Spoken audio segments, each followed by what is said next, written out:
mais moto mingo a pesi réponse ils a pas chopanda te a pesi ouais ranson réponse pour vous abigi makambo pas chopanda ya oloba na ngai pour na yo vous comprenez donc baza na place où ils a que ba vérité et olobama vous comprenez donc ba na ndenge baloba ke na kati ya famille kambo ezanga raté ba na ba vérité ba olobana et puis et olega nango ba ko s'arranger ba ko songa normal mais les kamuneti guerre ya Zakari na we ranson ngana ko kotati po abenga na ba personnel preuve année na période de campagne à Zakari jour à souka o ezaki Zakari olinga clôturer campagne na ye tant to sisi otambola to yaka na la zamba donc to kuta we ranson aya amata na fula et puis alobi ke batu tout ba voter Zakari c'est-à-dire que ba na ba intimité na bango mo ba koza na ba problème ba bebani mais ba na facilité o ba ko comme na pour arranger pe lobi bazongi sika moko te ya on a même we ranson ngana ko fingete oui so ba kutani bo ba na ndenge ba ogazane c'est-à-dire que o expliquer muningo expliquer muninga mais fin de fin ba yokani po ba yebani baza ba benga na ba personnel même les ala ba we ranson bo moni ba guerre ou to sala o we ranson bango ba benga na ba personnel c'est-à-dire que ba na moment ba ovanda ba lobani ba vérité o esengela ba lobana mais lobi o mona ba ko motambola ba ko mosolola donc makamba ba papa to kota informati so comprendre makamba ba papa to kota informati so moni na télémara pour na makamba ba clan wengezaka parce que ba to bazaki dignité ya ofinga Zakari ba télémara pour na ofinga Zakari c'est pour cela to télémara bango mibale baza bami oyo ezaki ngai na kokota makambo na bango te omoni moto aza na monopole ya oloba na pacho panda boyi ezaka yemo Zakari donc soki yemo ka lobi ke oui pacho panda moto asaliki songi c'est-à-dire ayebi oyo ya lobi po bayebani.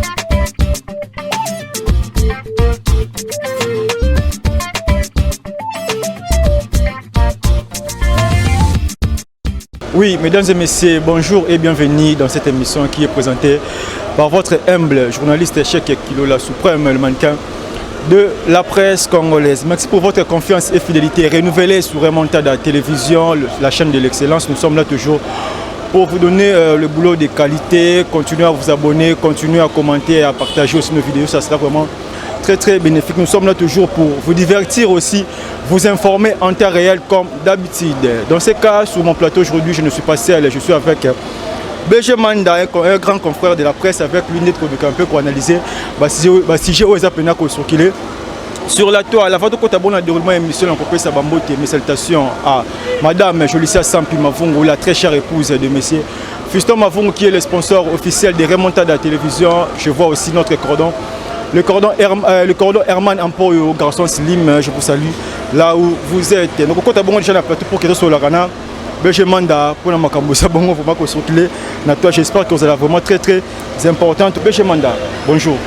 Bonjour Ndonangai. Bonjour. Bonne santé. Nangola Nzambe, c'est bon. En fait, tu as côté déjà de remettre pour que tu sois là. Concernant le sujet Nabiso, tu reçois vraiment le numéro Nabiso. Le BG manda tout le monde a bon grand frère Nayo, Zakari Baba, surtout Kolobapé, mentor Nayo. Alors que ça la bonne sortie médiatique, Kolobake. Tu connais en gros les rectification quoi. Pour ne pas dire toi le bas qui concernant Makambotali ou Ranson, concernant Makambotali, Wenge musique à 4x4 BCBG. Asile Kolobake, il y a la première ou Ranson témoin. Et ça bon honorable pas tu pas dans Mtacha bango la conflit na ou Ranson. Donc Mtacha, c'est peut-être que nous prenons à Lingala, Mtacha qui songi entre une ou Ranson bas dans le problème. Et ça bon honorable pas tu panda. Par rapport à ces points, tu peux dire quoi? Je crois que na pesi batu tout balinga BG Manda Mbote par rapport il y a dossier wana vinanga pacho panda na pesi Mbote omoni Zakari bababaswe tamsu na ndeyo lobi grand frère nanga non aza pena papa wa bimisinga na musalo muta yekoli singa musalo na sal 18 ans. Très bien. Donc nazaka fier oza pembeni na ye pe na ndenge na yekoli musala bango mibale baza bami oyo eza ke ngai na kokota makambo na bango te omoni moto aza na monopole ya oloba na Pacho Panda boyi ezaka ye mo Zakari. Donc soki ye mo lobi ke oui Pacho Panda moto asali ki songi c'est-à-dire ayebi oyo ya lobi po ba yebani likambo ya Pacho Panda, honorable Pacho Panda na Zakari vraiment na ndenga ba intimité na bango na kokota te po na zaka na respect ya makasi na vie wana na respect makasi na bango mibale donc baza ba mi makamuna bango so lelo naza en suspension indéterminée na ndako eza parce que na tia commentaire ya élément oyo baza ba mi ya Zakari. On se comprend. Donc quelque part makamu ya ba master na ye na koyoko kota te. La suspension na lingala facile. Na lingala facile. Suspension indéterminée. Donc on les a déjà écarté. Donc c'est-à-dire que na kawana na ndenga na yebeli makamu na ye makamu ya ye na Pacho Panda na kokota ngoti parce que baza ba mi ba na ndenge nini ba solola so ye moka lobi yango boye eza peke na yoka ke Pacho Panda lekaki asala ke mission mo bo alobaki ba o esengela ka loba. Donc c'est-à-dire na dossier na bango na likamba olobate parce que naza respect makasi envers bango.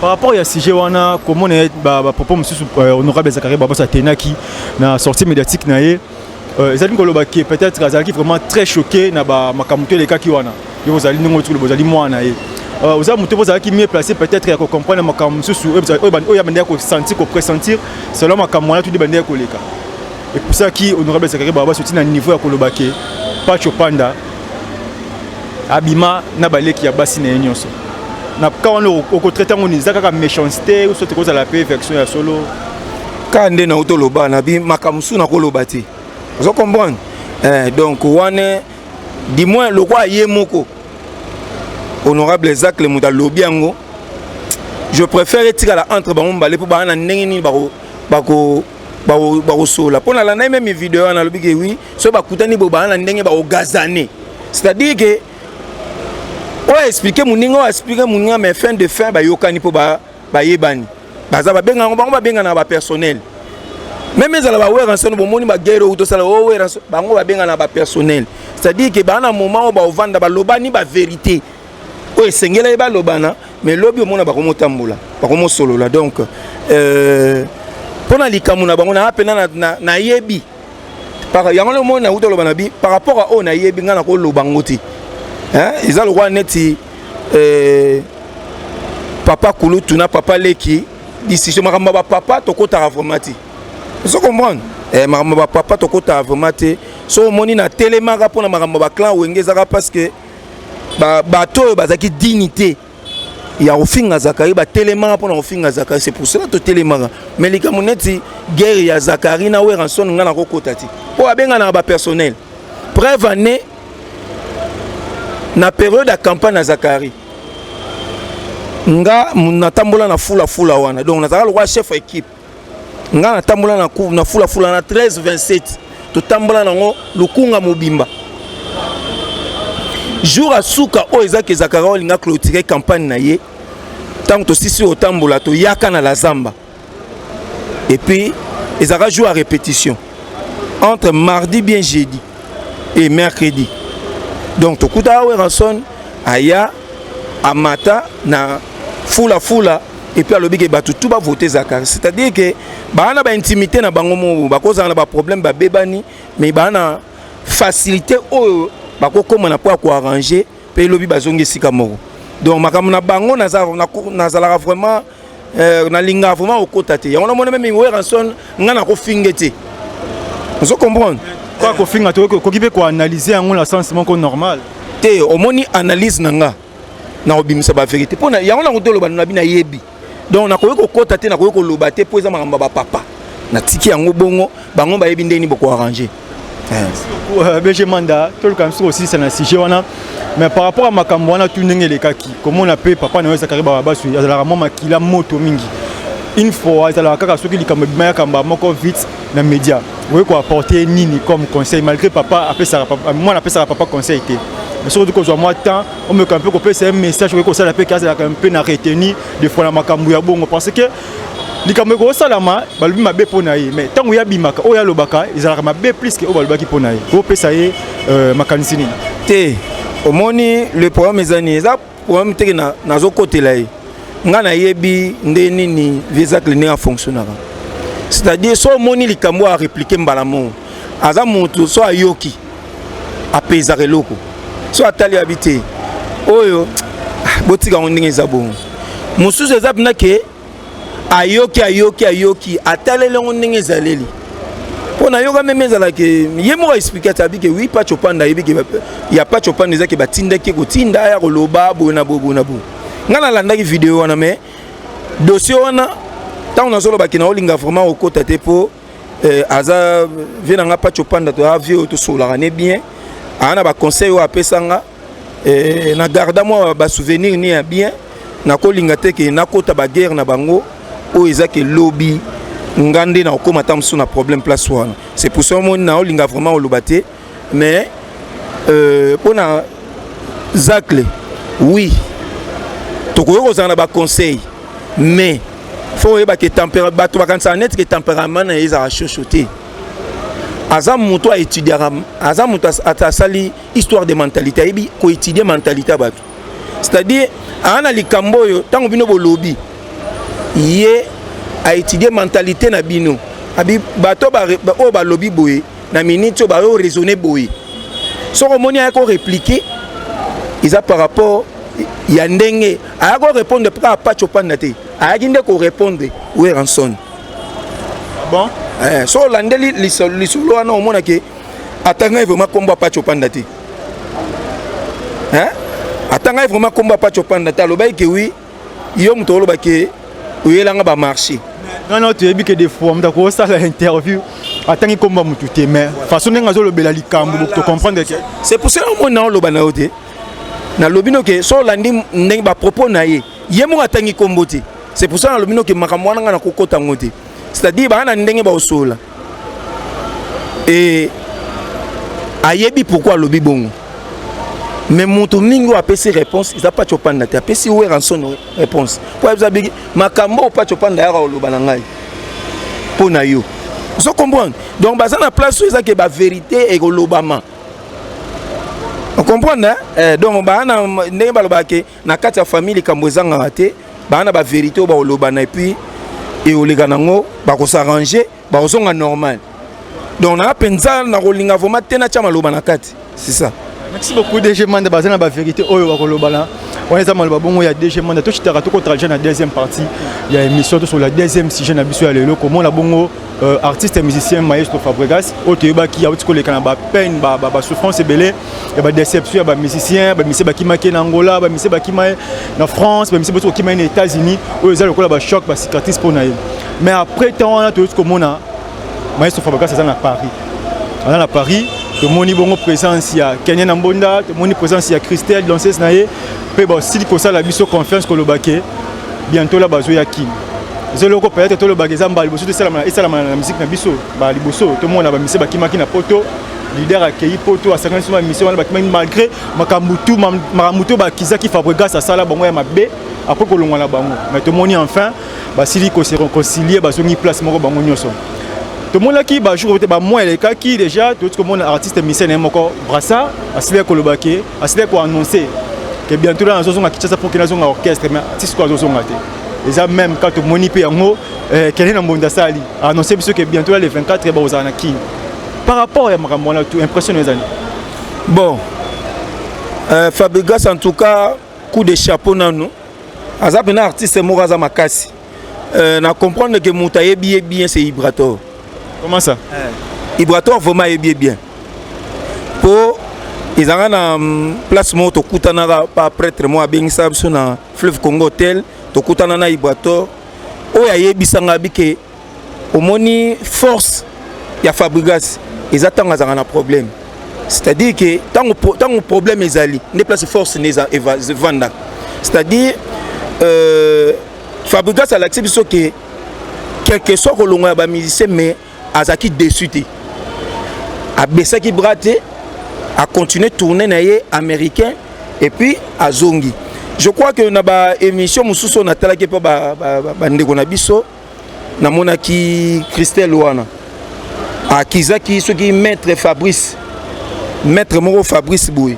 Maître Fabrice on a payé ayaki pour nako dénoncer par rapport au ndenge baloba ki pour naie et pour nako relaxer nini. Ils ont makambo s'est passé na poto ils ont batu mususu ils ont ndenge moto beta masolo ba faire ils ont moto mususu bo sekaka na ye bozane bien mais peut-être ana likamoko yo salaka ye alinga zong sa moi rankine vous comprendre ils ont ndenge mo pe na ba wana donc pour na Fabregas na kolobake eza tam mususu to koloba ngomba liboso te mais du moins na génération na ye ezelo kasika. Je comprends.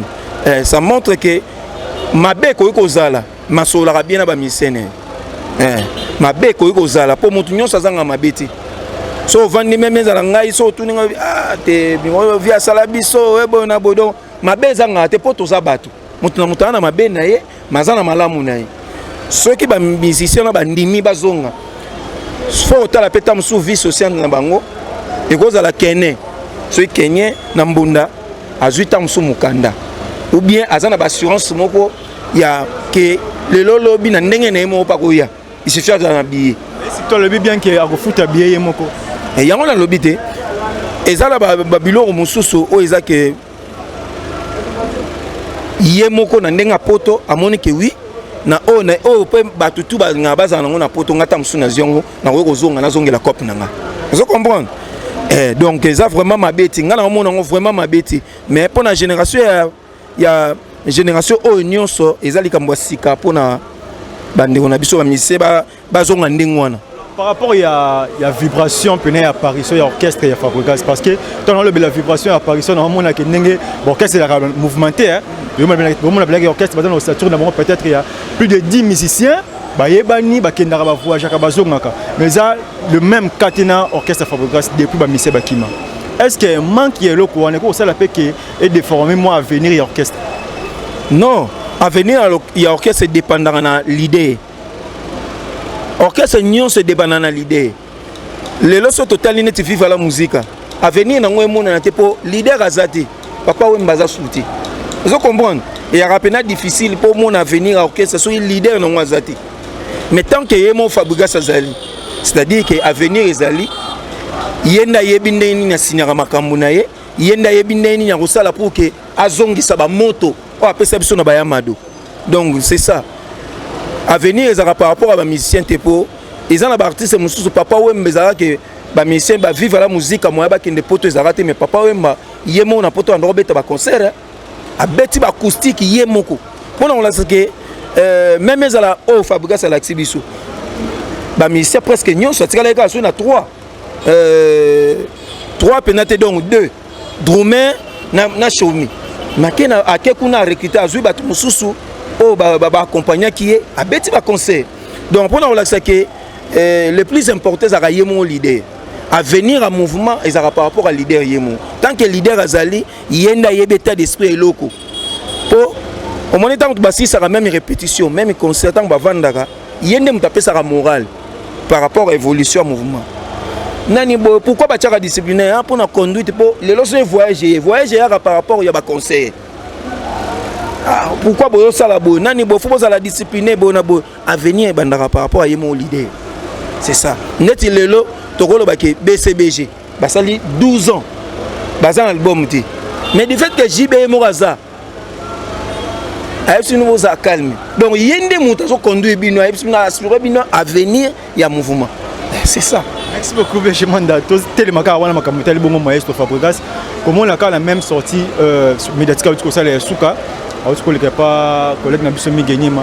Asili koloba été Toujours moi, c'est comme si Fabregas a désactivé déjà Atiti Douane Moumpe. Parce que tu es qui a commandé Moutoumoko très bien. Pour le Canada TV, qu'on peut se dire qu'il faut conseil, il faut bien et tout, pour éviter de renquer entre les deux musiciens. Mais ces derniers temps, tu comprends, c'est comme si à comme ils ont un mingi, un pic, un jeton entre les bateaux. Parce que pendant qu'il y a héritier Watanabe, mais à présent, tout le monde, alors que ça, la bonne cause, c'est un pic envers grand frère, il fallait pour pas oyo, à banda qui m'a cambouana avant, à sidère par cause, pardon, pour s'excuser, mais tout le monde a zongi dans le sous. On a compris depuis la publication, il y a bien affilé. Pour nous rencontrer les enfants, il fallait pour prendre des photos et tout. C'est comme si Fabregas a compris que bien affilé, Nengaza déjà dans la famille, c'est qu'il y a aussi battu.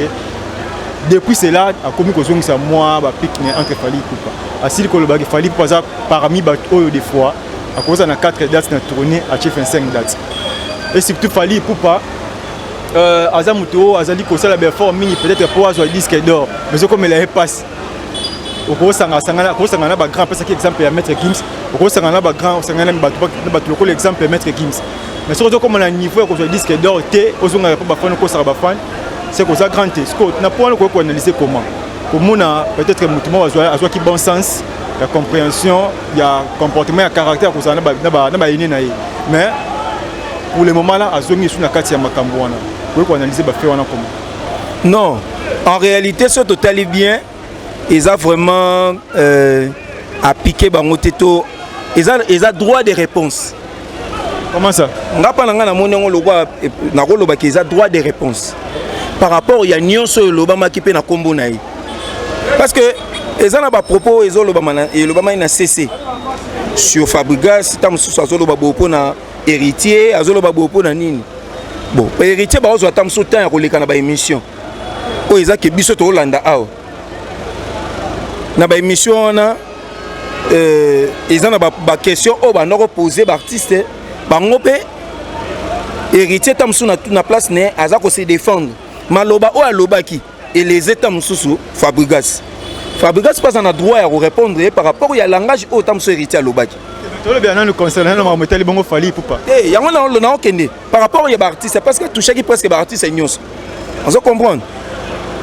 Eza ba Robino a répondu ki bango na babiloko wana, c'est-à-dire que même o ya bina filé ndenga monaki et ça là a toujours passé. On se comprendre et ça là a toujours passé et ils ont le roi neti au moins il m'a bandulo ils ont le roi neti moi si au bandoza naie petit au banova no mais bokabwani au moins si ko na mutu moko boye o ezake yo bobeba na kama olingo soigner tango monia bia c'est Dieu azaka na rankine na ngai. On comprendre vaut mieux se beba na solo. Comprendre ba propos à lobby que oui Fabianani Fali pour par cause na 4 concerts mais tam soit annoncé 24. Bon waneza bango artiste ba yebinde nini ba memango ngana ko kota na polémique wana te parce que ça va guerre na bango. Déjà Fali ezara déjà que ngai hein nga déjà na Fali boye Fali se pela na ngati mais na kwani non waneza ba biloko na lingo loba na eza biloko na linga loba na TVT mais yé moko ayebi ke oui asepela na ngati je mana tout va non wana pena pardon mukie parce que ezelo comme oza la bato ko tirer pena attention na bango wana biso to ko leksango mais bato bala ndebiso ba tirer mo attention pena na makambo lobi wana Fali Poupa aza musicien voilà yo oza communicateur bato tambola bongo de père biso na bango journalisme et tout tambola de père mais koloba ete Fali Poupa na yo esimbaka soit alinga kaote et ko ça par rapport ya nini likamuni le kapo ko na ba niveau wana. Bon, il y a un lobby pena et l'eau on a robé à l'eloti. Il a fallu que même à la mukoloto mon année boy sera tuningai. Non, yebisai. Comprendre? Parce que même à l'héritier n'a to bon signé en 2022 en janvier. C'est-à-dire à l'époque na banoro IAP répétition na la zamba. Na yaka héritier boudanga boy na la zamba ba vandi boye yé Fabregas Cappuccino brigade pour moni héritier na ndenge ya boy ngana obenga ya pena ndeko na ngai même kabeya comme papa na ngape kabeya avant de papa kulutu na ngana kitambo ba yebani bien na famille manda on a combo na zana on comprend mais sikoyo omoni a memaki on ndenga kindule et salanga bien ti nazala muta liboso na expliquer yi pina yebisaka mukolo yo kolongwa na maison mais ngam ta liboso on telemela yo amona rango soki lelo po message wana na tini lango même batu na yebisa batu bagenda ba yebisa yi mais to soigner na rencontre moko to salaka ba journaliste kuna na lingala facile ami 22 azala comme invité na biso et ayaka to yambana ni boyi na una yebaka te a touché nga na sima a comprendre que nga na zaka pena na problème nete mais ezaka ka eloko mo elezanga yemo alukaka 2 ans to yambana atunenga bi ndeko na nga na eloko no moko na pesa ngonani na wi pesa ngontel comprendre donc na héritier to za suna problème ti ndenge pe na loba ngai eza pena na banga batuti na respecter yo par rapport à musalo sala yo peut respecter nga par rapport à musa quelle que soit manière okomonela ngai tamsuna na bilamba moi bien ti mais respecter nga quand même pour oyebi que oui moto na zabu comprendre même ezala ba fan o ezake moto a fan na yo a fan non parce que c'est ça bango na musique mais ko zoyer te le roi André moto mo pamba po yo komi danger po za danger po biso ba fan no tozali so biso ba fan toza to za danger te eza ndenge mo pe na koloba pona makam même ya Fally Ipupa na mona même ezala ba journaliste mususu Fally Ipupa carrière na ye biso ba journaliste mutopesa yango on comprend voilà linga bongo te beche te o mona ba linga bongo te za ba ogeye ba o ba linga vérité te to kenda na na mandenga ba vérité c'est-à-dire que carrière na biso ba journaliste ezaka ya kosamba te biso ba to sala Fally ba journaliste yango no mona raso tali droit chemin okuta ayemba ba journaliste presque nyonso na auto tsa ba journaliste na défi à lui bien que na ça des ans na les kana ba média na taso succès ici la mais pour neza que succès silité omoni ngalo ba wana eza moto yo a professionnalité oyebi apport ya communication te pembeni non eza langage ba professionnalité soit eza professionnel akoloba ninga oloba wana te on comprend pour aloba bongo na yebi ba mwana aloba bongo même pour na fikine tanga betaka fikine on comprend abike oui journaliste ba lobeli yango te mais et ça la plein mais au moni il y a différence au écriama na fikine héritier abeta fikine o ezake ba journaliste ba lobeli yango bomona niveau ça la débordement donc ne faut pas minimiser ba journaliste c'est pour cela mon aime ça ba même ça ba communicateur ya ba musicien il faut boyer ba komi pe sa valeur ngana ko tolérer te musicien mo boyer ato komi nani o lugande ni o diminuer ngate po ngam na sala bino il fallait pas nga diminuer simbate yango bebana c'est-à-dire que wani za bena mangamo ya na lo bakeza na ko betango na TVT c'est-à-dire za yima mo privé mais na sala lésé nango na vanda na étudiant na bi pona ni likambo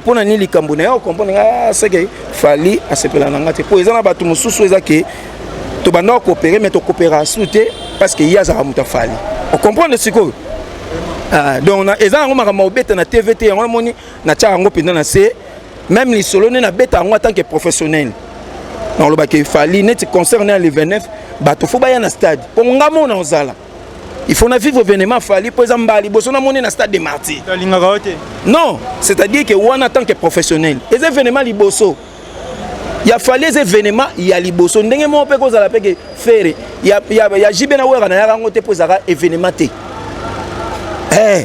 tout ça ngai na za clair jibena wenge 4x4 ça événement te comment ça c'est-à-dire ezala ngo bilo ka ke jibena wera nde ba yokani officiellement bo moni on a mukili mobimba on comprend ils ont eu un événement mais oh les événements ça Fally oh les événements na qui héritier en bête ça des martyrs na des titres comme à décembre on se comprend ben événement yango parce que ça mbala liboso tout monde na bango na stade des martyrs ndeto koyeba ke oui Fally aza Fally abeta martyr à ça la plein au moins net ba concert ya liboso ngana kota même ya bébé Chanda stade des martyrs à bébé Chanda on comprend pour nous relaxer que tous arabes na que sans tout Thomas buka mona buka kugila muto ya bete la biso li soloté et alors le temps de que plein ya wenge et simbarati et ça dit plein ti et kokati par rapport ya ndenge bango basala ba plein na bango ya en tant qu'individuel on comprend Wera na JB ba beta ba plein likolo na se plein à plein débordé. Cette fois-ci pelouse est intouchable. Les arrivent par rapport à la loi et à stade que pelouse côté la pelouse. Ça nango ka bongo. Ba bilo wana na yebi yango parce que tant Zakara organiser rappel nuit à francophonie na stade de Martyrs. Et ça bilo ba loba ba futa ka ba man. On comprend? Donc to yebi yango bien.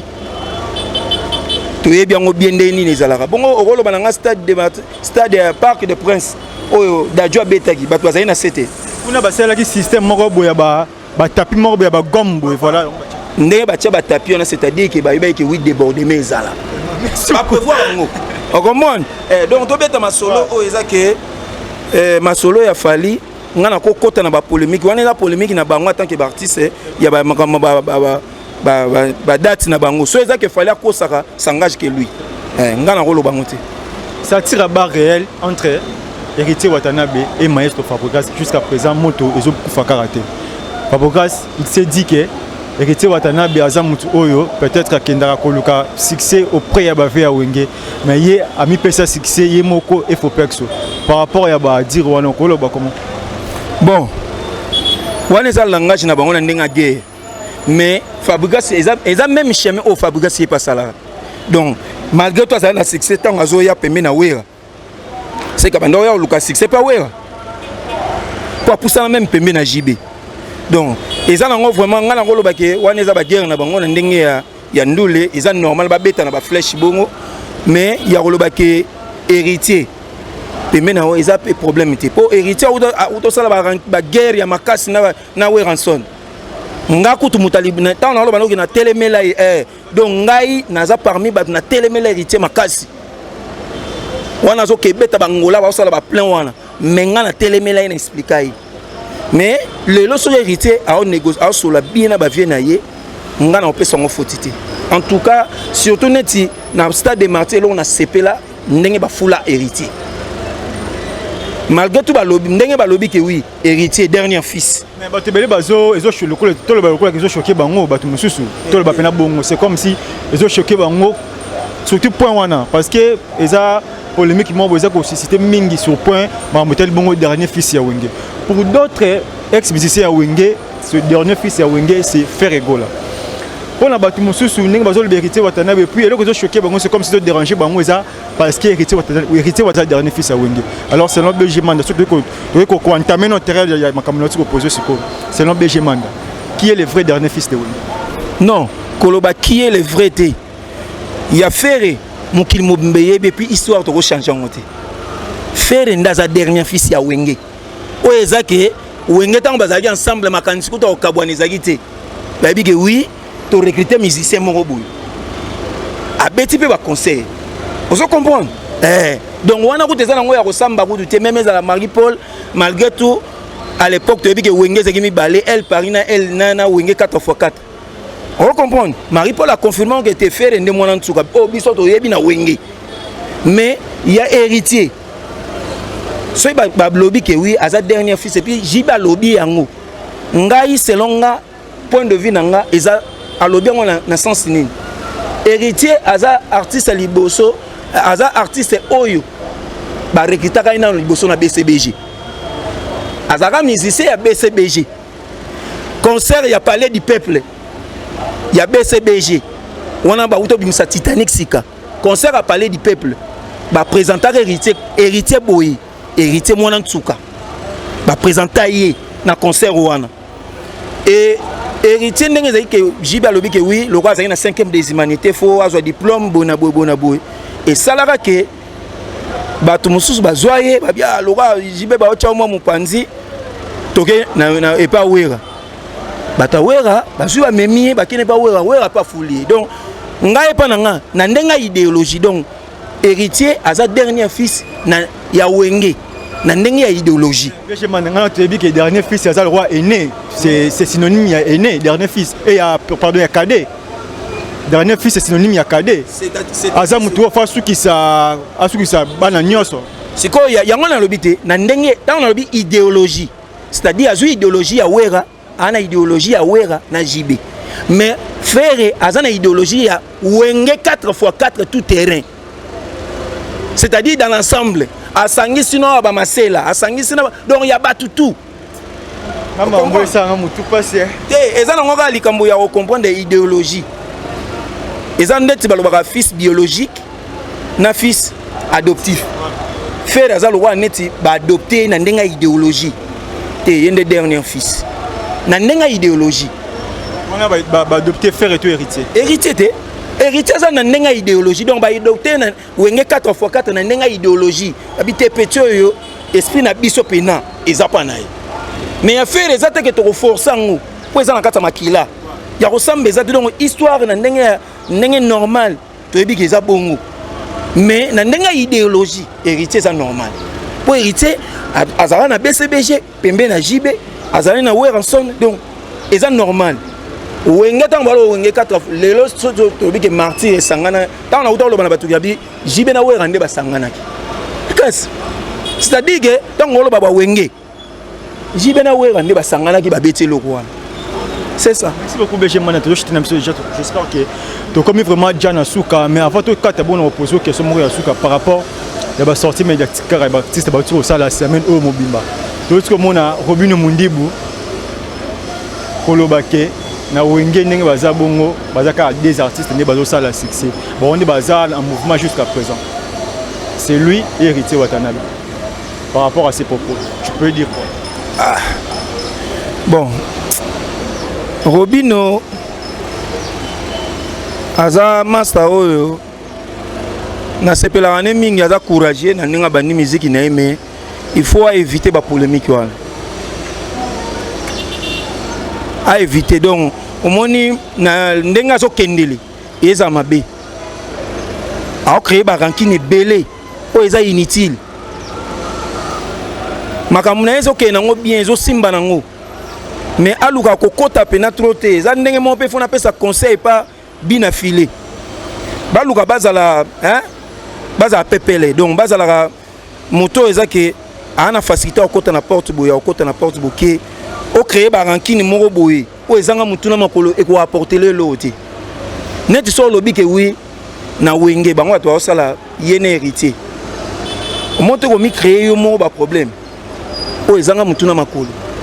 Mais si vous avez une guerre, il y a 2-3 oh bozala na bango na kata maison mais est-ce que yangona faut tenir ba papa ndengwa ya ndena mona azo manquer respect net na ba faire ezana ba biloko mususu avant ya kosala ngo faut bien réfléchir ce n'est pas bien pour lelo yo ozokola ba mission pe ba oya na se même ezala ba mission no ba ko longwa so ba ko manquer au respect au sepelati na mona sepelati tango mona pecho nani animateur wa Rome pas fabriqué Chomi tanga loba asepela na ngote c'est-à-dire que ezana ba biloko oyo photos zo ba leçon ndenge yo lingi ba respecter yo peut respecter ba ninga soko manquer neti o manquer ba ninga bon na yebi ke ba biloko muso ko za na ninga guerre ndule mais na ndenge ya ba propos mususu tango loba ngo fo ozaka na ngele yo zana trop jeune na carrière omoni na mikolo so ba c'est vente à dire que Aza Amramso a sali ba grand monsieur basala ngona noté notamment comme on a Aza le seul artiste musicien Wenge musique à maison mère ou Bimana Wenge musique à maison mère a beta comment le nombre ya bar il y a 27 millions de vues na YouTube Aza artiste musicien ou a sali ba kambo belé même ba ene na ya Wenge basala ti et na ngatanga ba kombuti omona ba binde biloko na zolo batango lo ba mama ba ene wana et ça là quand même bien dit atika ba polémique wana ngana pena na détail te ya kolinga ko sala parce que na besoin pe ya ko sala mo ba guerre te na batu ngan mutu nanga donc eza pena na ba artiste et tout ndenge za falina faire na préférer faire ye pena ndé artiste nanga poto sola kané bien faire considérer ngana niveau mo boye o na ko lo bango te na TV vous comprenez pona wana ezate ka kabela ngambongo non respect wana ka ndé mutu a considérer ça la bien to linga ke ba artiste nyoso baza bongo na za rapé bongo na Adjani vous comprenez donc ça ba biloko mo boye eza ndenge to comme pe lelo na héritier to comme sola bien ça c'est comme ça na oyeb na opesa ka conseil ke ba ninga ba musicien ba yeba ke eza na ba guerre na ndenge ba ndule esimba na ngope bongo mais na ndenge ya ko sala rapena boye par rapport à Robino atira olobango On est pénéza pour un conseil pénéza makasi po Robin a une carrière moulaï. Ana biloko belé nano a commissaire ngoté. So comment le bela ka ba vie. En tout cas, ça bien été. So que ça ka pona ba vunda osé la ngoma kambwana en tout cas, ayeba ke ezana na le haut na le bas. Tango nyonso tout est mataka. Ezana na moment pe kitara. On comprend. Donc atika penza pour na polémique, on a pour na liga monete ya JDT. Na ko lo ba pour na JDT. Voilà, par rapport à mon JDT nenga le bas qui était le bengo clairement.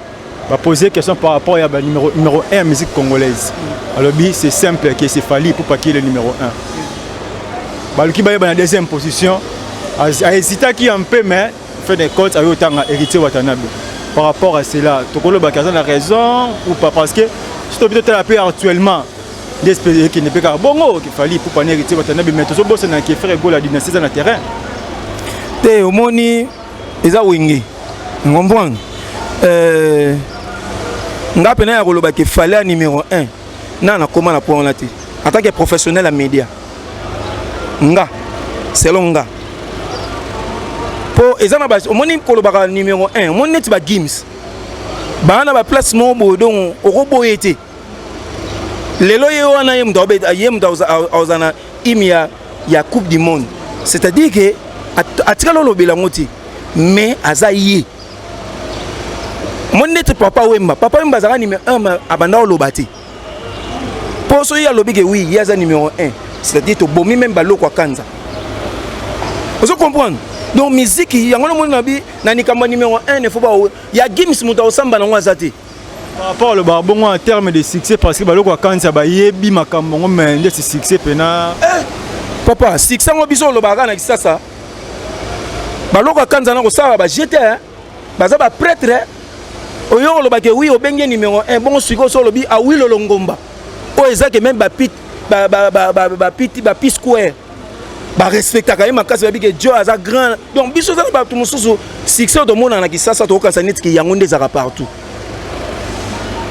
et alors de nani mutna muto ana ndenge na ye ndenge azomoni la makambo so ezake JDT aloba bongo za point de vue na yo ndena mona pe vient na so waze quoi atanga bato akoyo kotanga tangi fali après tangi héritier et ça point de vue naï on se comprend ba point de vue à bato to kwa oboya ngote to na kata démocratie mutna mutaza libre ya kosala makambo ya lobi mais ya JDT akoyo koloba bongo c'est normal et ana ngo wenge mais yo moko pe en soi tant ba loba no ko numéro 1 faut ta la place ni oza numéro 1 on comprend. Pour la capacité, mon papa ou Mazara numéro 1 solo, c'est-à-dire au élève, nous le rôle les artistes nyonso, musique et tout. Ah yemba. Yo permis la capacité na yo. Tant on dit numéro 1, tu as la capacité na yo. Pour ba confier le midi bazal. Je manda succès point commun mais dans notre émission, dans notre numéro d'aujourd'hui. Donc je vous prie à continuer à vous abonner, à continuer à commenter, à aimer aussi, à partager nos vidéos. Ça sera vraiment très très bénéfique. Mais je m'en comme l'émission Nasuka. Ce que vous avez moi Nasuka par rapport à mon caméra solo, soit moi conseil, moi paragraphe mon fongola pour que vous puissiez un message à musicien congolais par rapport à ma caméra toujours gagner na milieu la bango. Je crois que conseil na ko lo bagana ba artiste na biso musique et baby ba insulte comme mingi to doser biloko wana musique e beta donc comment lobela sous musique té to soit na ndé na ndule c'est-à-dire boche musique boche oyo boche musique boche oyo au lieu to zalaka oleki na TV oza ko insulter artiste to comment finga na ba défaut ya nzoto ezo sala quand même kitoko té eza ko honorer ndule na biso té donc conseil na ko pesa même za ba président ba orchestre ba mekame un peu ko benda ba porte-parole na bango matoi so ba oleka na TV ba insulter zalati pour na fali pour pas concert le 29 en tout cas ko kena on a polémique té yebisa ba communicateur na yo to banda ko lobela concert ba tu ba yande ebele na concert mokolo wana po biso tout photo zala le plus important za wana eza ba polémique wana tout te soki nani beauté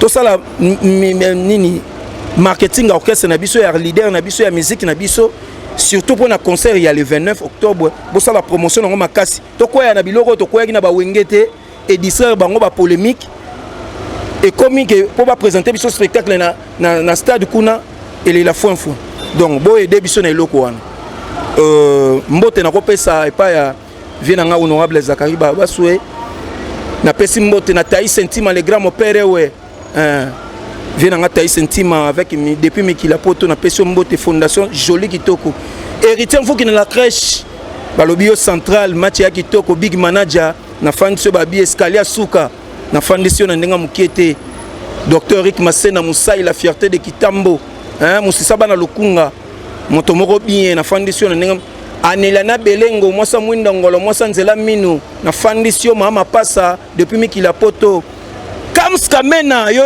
ebi cameraman international depuis Rennes kuna naza ko fandi saka yo toujours balobi to sala rande to yo kanaki Madame Christelle Moutingia balobi bon séjour na kin moi na poto ya tongo to kozala toujours wana et puis na fandi susu docteur Trésor Kaketa honorable Paul Bindu Moussambali Jean-Flix Bassasal Bassanda dans tel héritier testamentaire peu légendaire Mathieu Kitoko moyen ngapo na lelo na sui kaka.